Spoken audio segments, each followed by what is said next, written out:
So welcome back to another special edition of the FIFA News Show. Today we've got some of the latest FIFA 21 news that you need to know. We're going to be talking about the FIFA 21 demo. We've also got to talk about the FIFA 21 clubs and stadiums. We've got confirmed news on those topics, and we'll see whatever else falls in between that. If you do enjoy today's video, please make sure you leave a like, it always helps. For all the latest FIFA 21 news, make sure you subscribe today. We've also got some FIFA 21 content coming really soon, so subscribe today so you don't miss anything. So every year before a FIFA game comes out, everyone looks forward to trying out the demo. It's like one of the first real hypes before the game comes out. This year, there's going to be no demo. Last week, we spoke about a potential date, but then on the same day after I made the video and all that, EA did confirm that there's going to be no demo for FIFA 21. I'm sure you guys know this by now anyway. This is the official statement. We aren't releasing a demo for FIFA 21. Instead, we've made the decision to focus our development team's time on delivering the best full game experience for current and next-gen consoles. We look forward to EA Play members jumping in 10 days from now and launching the game October 9. Now, a demo can't be that hard to put together. I mean, it's just a couple clubs and a kickoff mode, but I don't really think it's a big deal because it's not like the demo is going to be a good indicator of what the gameplay is actually going to be like after the day one patch and all that kind of stuff. So it's not really a big deal. If you want to get a chance to play FIFA 21, you're not really sure if you want to buy the full game, the best way to do it is to go through the EA Access program. You get 10 hours of playtime and it only costs you like $6 for the month or something like that in Australian dollars anyway. You get access to the full game including career mode. I'll show you guys maybe in the news show in a couple of days time how to sign up and all that kind of stuff. Now, EA put out on their website the official news regarding stadiums in FIFA 21. They've put out the full list here, so this is what you need to know in regards to that. So on the right, we're going to have FIFA 20 for comparison. On the left is the FIFA 21 page. 95 licensed stadiums in FIFA 21.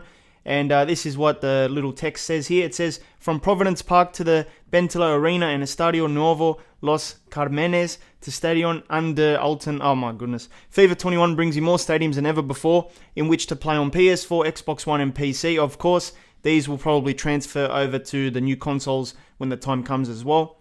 And when FIFA 21 launches on next-gen consoles, okay, they're going to confirm it, you'll be able to enjoy even more detailed environments thanks to a new deferred lighting system that makes some of the world's most famous stadiums look better than ever before. I'm still waiting for details on the next-gen version of FIFA, like the frame rates, the resolutions, and the gameplay, of course, but I'm sure that's going to come soon. In FIFA 21, we're excited to include 5 new stadiums to play in, with a 6th still to come. While the later than planned end to the 1920 season meant we weren't able to recreate Elland Road in an EA Sports FIFA game for the first time ever in time for the launch of FIFA 21.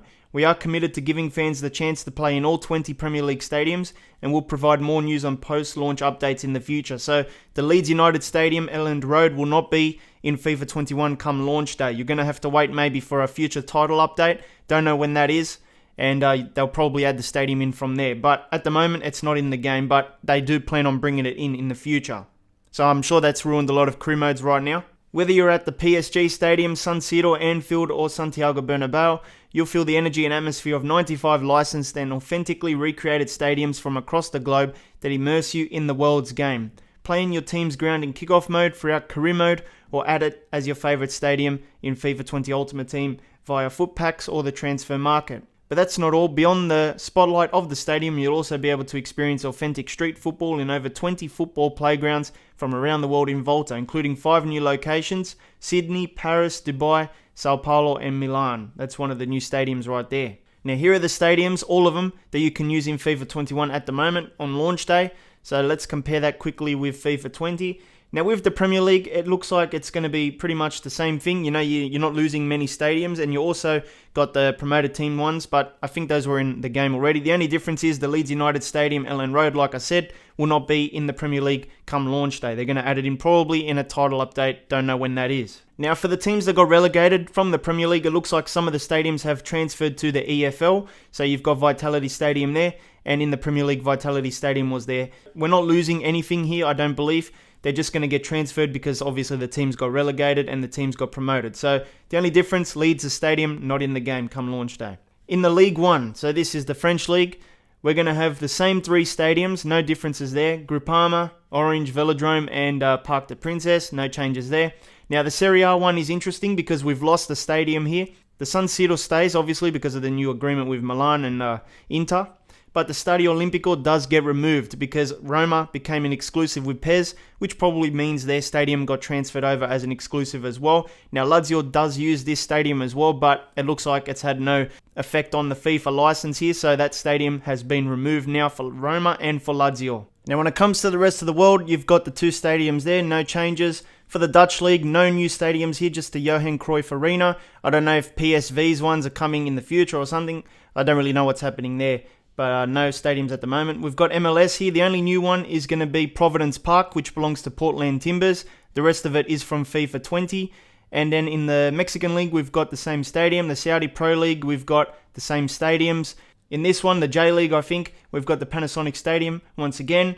International, we've got Wembley and Ataturk Stadium. Next up is the Bundesliga. We've got one new one here for the Bundesliga, and that is the Stadion under Alten Forsterei, and also that club is obviously FC Union. And then also we've got Bundesliga 2. They've got the new stadium for Paderborn, Benteler Arena. It doesn't look like we've lost any stadiums in Bundesliga 1 and 2, but if I've made a mistake here, let me know. Now we go on to the La Liga, and it looks like we don't lose too many here as well. I think we actually gain a couple. So the first one is the Granada Stadium. This one is called Estadio Nuevo Los Carmenes, and also there's another one called Visit Mallorca Estadi. This one belongs to Mallorca, and it's in the Smart Bank League, so League 2 for Spain.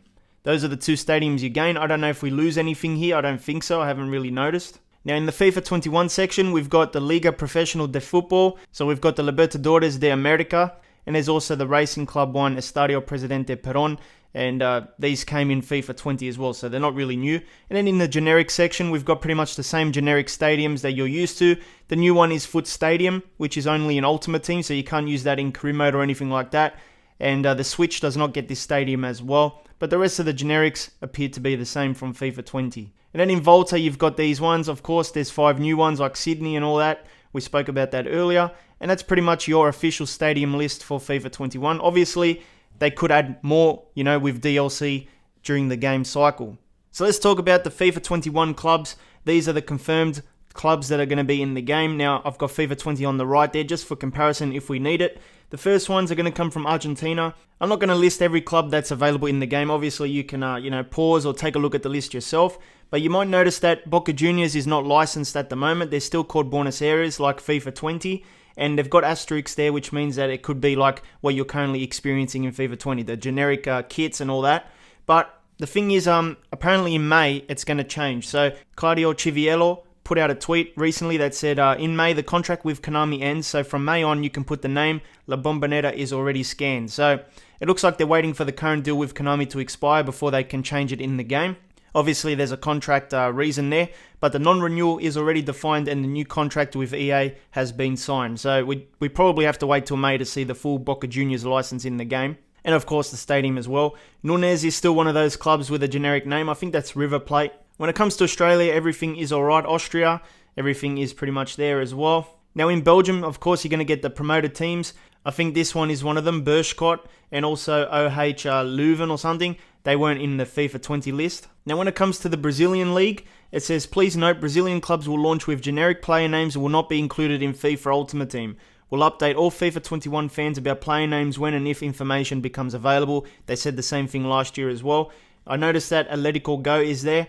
I think that's a real club name, but of course the players in this are going to be fake players. So even if the team or the club is licensed, because of the Libertadores stuff, the player names will be probably fake, just like FIFA 20. Now you'll notice that we go from Brazil to China in the FIFA 21 page, and here we go from Brazil to Chile. And I have to confirm here that the Chilean league has been removed. So there's not going to be any Chilean league at all in FIFA 21. We sort of knew that a few months ago, but yeah, it's been confirmed now. And you'll notice that we go from China to Denmark, but in FIFA 20 we go from China to Colombia. This is another league that's been removed, the Liga de Mayor from Colombia. So there's no Chilean league, no Colombian league, and we sort of knew this as well a couple months ago, but it's been confirmed now. So we've already lost 2 leagues in FIFA 21. The Denmark league looks alright, and then we move on to England. Of course, England's one is going to be fully licensed there. Got the Championship, we've got EFL League 1, and then in the League 2, we've got Barrow, which I think is a new team. We've got Harrogate Town as well, right there. And Macclesfield has been removed as well. I think they got relegated again. France is the same thing. You're going to get all the latest teams. in the League 1 and League 2. Germany the same with the Bundesliga, all three of them should be fine. Ireland should be alright as well. These are the clubs. I think Shelbourne is new there. And in Italy, we've got the Serie A. And there's a few things here with the asterisks. Crotone will be a generic club. They're going to have fake kits and I think a fake crest and that, like Roma or Piemonte Calcio, but the players will be real. La Spezia will be the same thing as well. We've got Piemonte there and Roma. So obviously there's a few licenses being lost in the Serie A. And then you'll notice that we go from Serie A to Japan. And here we go from Serie A to Serie B, which is Calcio B. And I have to confirm here that the Serie B has been removed as well. The only Serie B clubs that will be in FIFA 21 are from the rest of the world category. So you'll have to look for clubs like Monza, Brescia, Chievo, Empoli, Lecce and Spal. And I think that's it. So yeah, there's only a few clubs from Serie B that will remain in the game. The rest of them are completely gone, so you won't, have a career mode in the Serie B or anything like that. So we've got the J-League, we've also got the Korean League there. Let's move on to the men's national teams. So Bolivia will have fake kit and crests. Brazil will have authentic kit and badges, but generic players. Bulgaria will have fake kits and crests. Cameroon the same thing. Colombia the same thing. Ivory Coast the same. Ecuador will have generic kits and crest and generic players. Egypt, generic kit and crest. India, generic kit, players and crests. Italy as well, generic kit and crest. So like we said, Italy will not be licensed in FIFA 21. They'll have the authentic players, but not the kit or the badge. Paraguay is another team, Peru is another team, and Portugal is another team which will not be licensed in the game. It'll have real players, but no kit and real crest. Slovenia another one, South Africa another one, Switzerland another one, Uruguay, fake players as well for them, and Venezuela there as well. Now, I don't think we gain any national teams from FIFA 20. We just lose the licenses of some, with the fake kits. Mexican League is there, Netherlands is there, Norway is there, Poland, Portuguese League is there. The rest of the world obviously has the Serie B clubs, some of them, and then the other ones are there too. Now, one thing to notice in the rest of the world, EA will be keeping the Soccer Aid team, which was the team of icons. So you can theoretically use these icons in career mode and stuff like you could in FIFA 20.